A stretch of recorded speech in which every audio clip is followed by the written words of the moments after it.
Ta ta ta ta. Hola.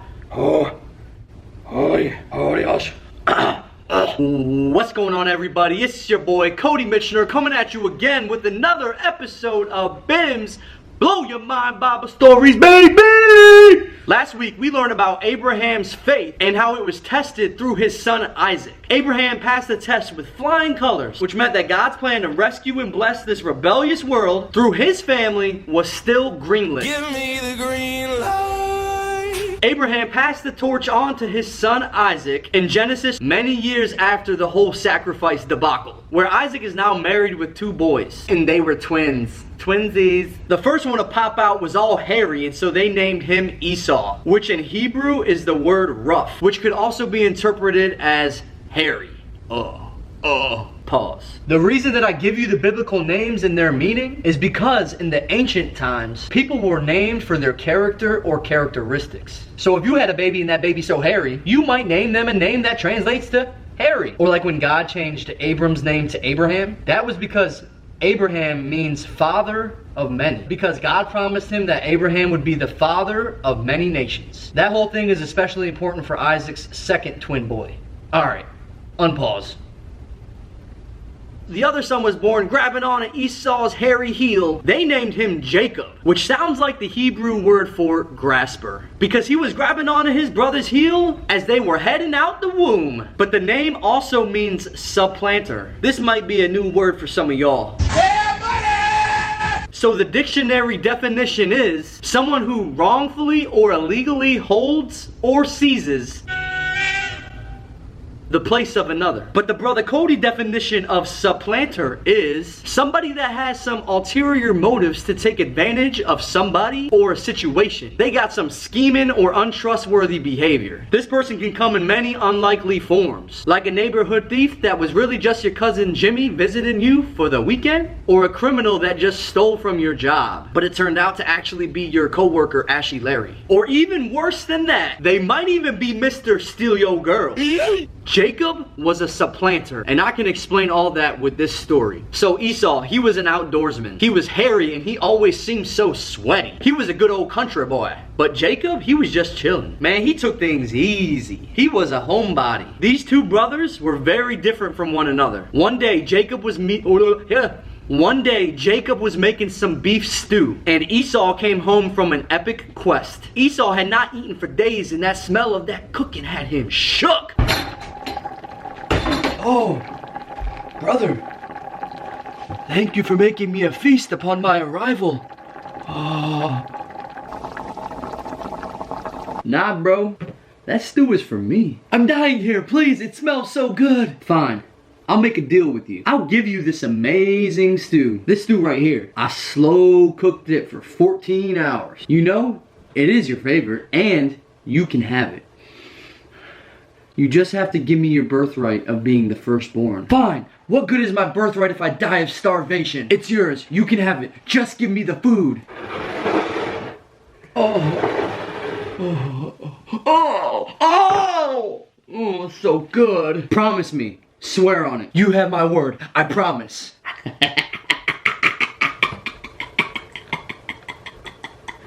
Jacob just took advantage of his brother. He supplanted him, right? He got his brother to give up his birthright for some Chef Boyardee. That means that Jacob now gets double portion of the inheritance from his father. But I also want to point out that Esau may not have been the brightest tool in the shed. But that just solidifies that Jacob is even a bigger deceiver because he took advantage of somebody that wasn't the sharpest crayon in the box. And this story gets even worse. Jacob was so sneaky that he even stole Esau's birthright from his dying, blind father, Isaac. Which was different since Esau was the firstborn. It was a special birthright. Yo, you can't make this up. This is the Bible. Are you ready? Jacob pretended to be Esau by covering his arms and his body with animal fur. His blind daddy thought it was Esau because that dude was mad hairy. Remember his name? But really, Isaac, Esau's dad, was touching the fur. It was probably like a goat or something like that. Hey, Daddy. Where am I? Oh, Esau, is that you? Hey, Dad, I was wondering if I could have my blessing. Yeah, you can have your blessing. Come here. Let me feel your hairy arms, my hairy son, just to make sure that it's you, Esau. Since I'm blind, I need to feel your arms, since I cannot see. Oh. It's me, Daddy. Oh, nice and hairy. That must be my son, Esau. Yes. You can have your blessing. You may have it.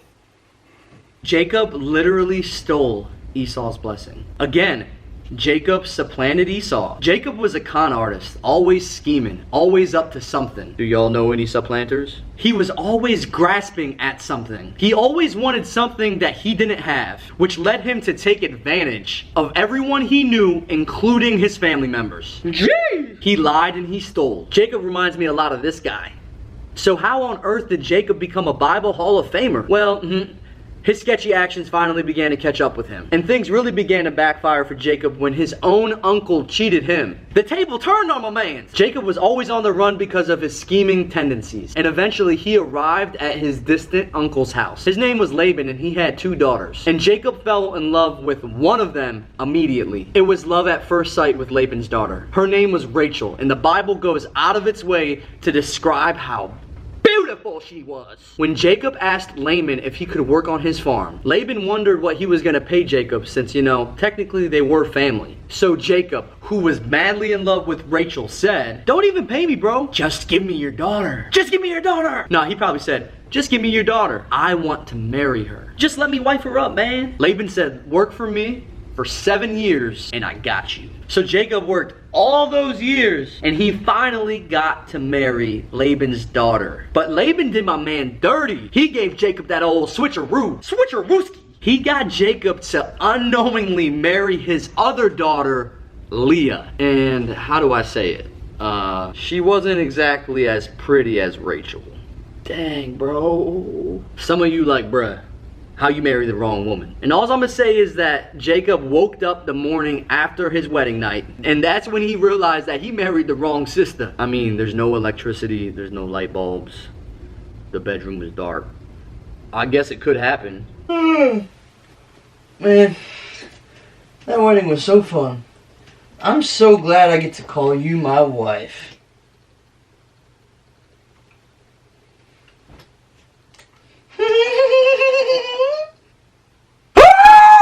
In order to marry the right sister, Jacob had to work another 7 years, totaling 14 years of his life. Wow. How humbling must have that extra 7 years have been for Jacob? Nope. Jacob was still up to his devious and trickery ways. He tricked Laban out of his fortune. Jacob got rich, so Jacob was on the run again. And somewhere along the way, many years later, he becomes extremely scared at the news that his brother Esau is on his way with 400 men to meet him. If we pause the story right here, you get a real good sense of the kind of person that Jacob was. He lived up to his name, the supplanter, and he took advantage of people at every chance that he got. His friends, strangers, and even family members. He was always grasping at people with his greasy and sleazy hands. And when he found himself victim of someone else's deceit, he tried to get revenge. Anyways, it seemed like Jacob's shady behavior kept him on the move a lot. I got enemies, got a lot of enemies. He created so many enemies, and the idea that his brother Esau was on his way coming to visit him scared the mess out of him, because he obviously thought that his bro was big bad. So this deceiving dude Jacob tries to bribe Esau by sending him all the cattle that he could. Take my cows and my goats. Send everything to Esau. And make sure he gets everything before he comes. Let him take everything and hope that he doesn't take revenge. Esau, remember me? I'm your loving brother Jacob. I am a sinner who's probably gonna sin again. But really, Jacob was attempting another con. He was attempting to supplant his brother again. Here we go again. We find Jacob grasping at straws, willing to give his brother everything he had in order to not get got. So far, Jacob has received blessings by taking things into his own hands. Music! Secondborn, let me steal my brother's blessing and his birthright. You made me waste 14 years of my life in order for me to marry the woman of my dreams? I'ma steal your whole farm. My brother wants revenge? I got this. I'll just bribe him back into loving me. Jacob did all of this, and he never needed God. Or so he thought. Jacob was always doing him, and I think to an extent we can all relate. We can all relate to the concept of wanting to take things into our own hands. You know, attributing our success to our own hard work. It's worked this far, so why would I need God? Why would I need God if I can succeed living for me? I got these good grades on my own. I put in that work. I made the sacrifices. I made this money. I did it on my own. This was all Jacob's thinking. And maybe it's the thinking of somebody you know, or maybe this is the way you think. All these things were Jacob's downfall, because now he is sending everything he has to Esau in hopes to grasp his brother's forgiveness, which sounds like the same old Jacob. So God was going to fix this problem. Jacob sent the livestock. He sent everything he had, including his own family, to go meet Esau, hoping to cushion any ill will that he may have been harvesting. Man, let's get some music. Listen up. In Genesis 32, when Jacob was on the way to meet his brother, after sending everything else before him, he ran into a man and they wrestled. What? It's a little strange, but this man was actually God. I don't think Jacob knew that it was God right when it started to happen, but these two guys wrestled all night. Both of them refused to give up. But then God put that divine squeeze onto Jacob's hip.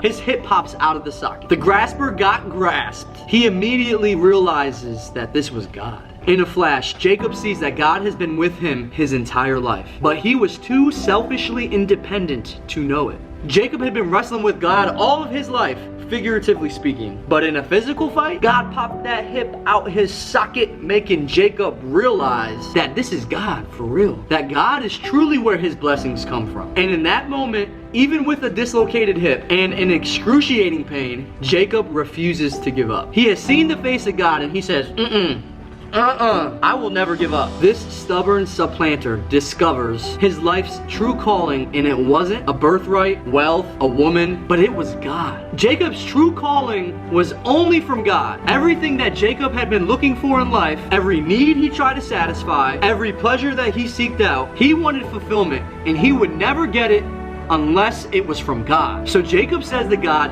I will never let go until you bless me. You are all I want. No more deception. The only thing I want to grasp is God. So God asked Jacob his name, and Jacob told him.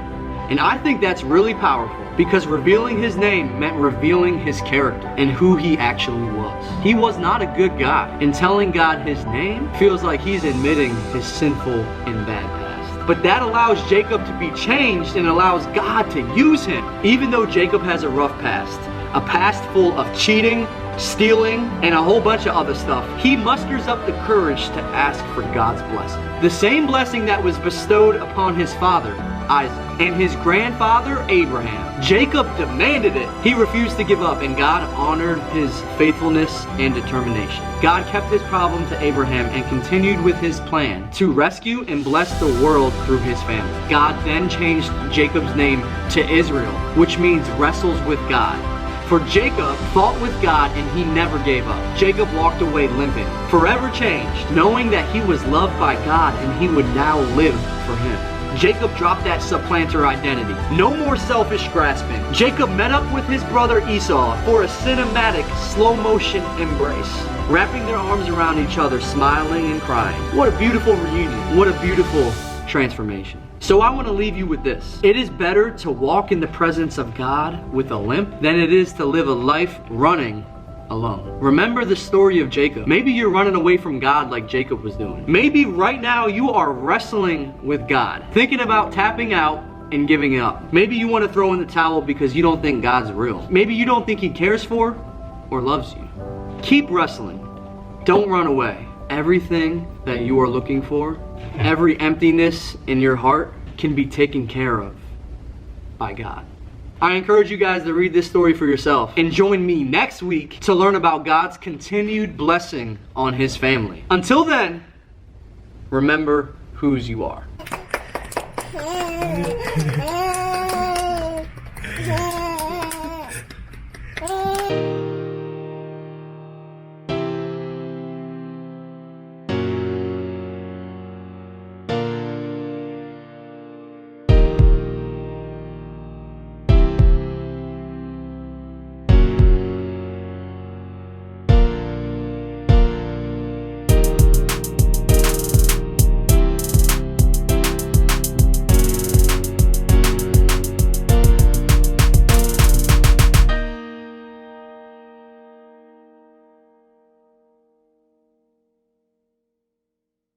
And most of all, thanks for watching. Oh my gosh.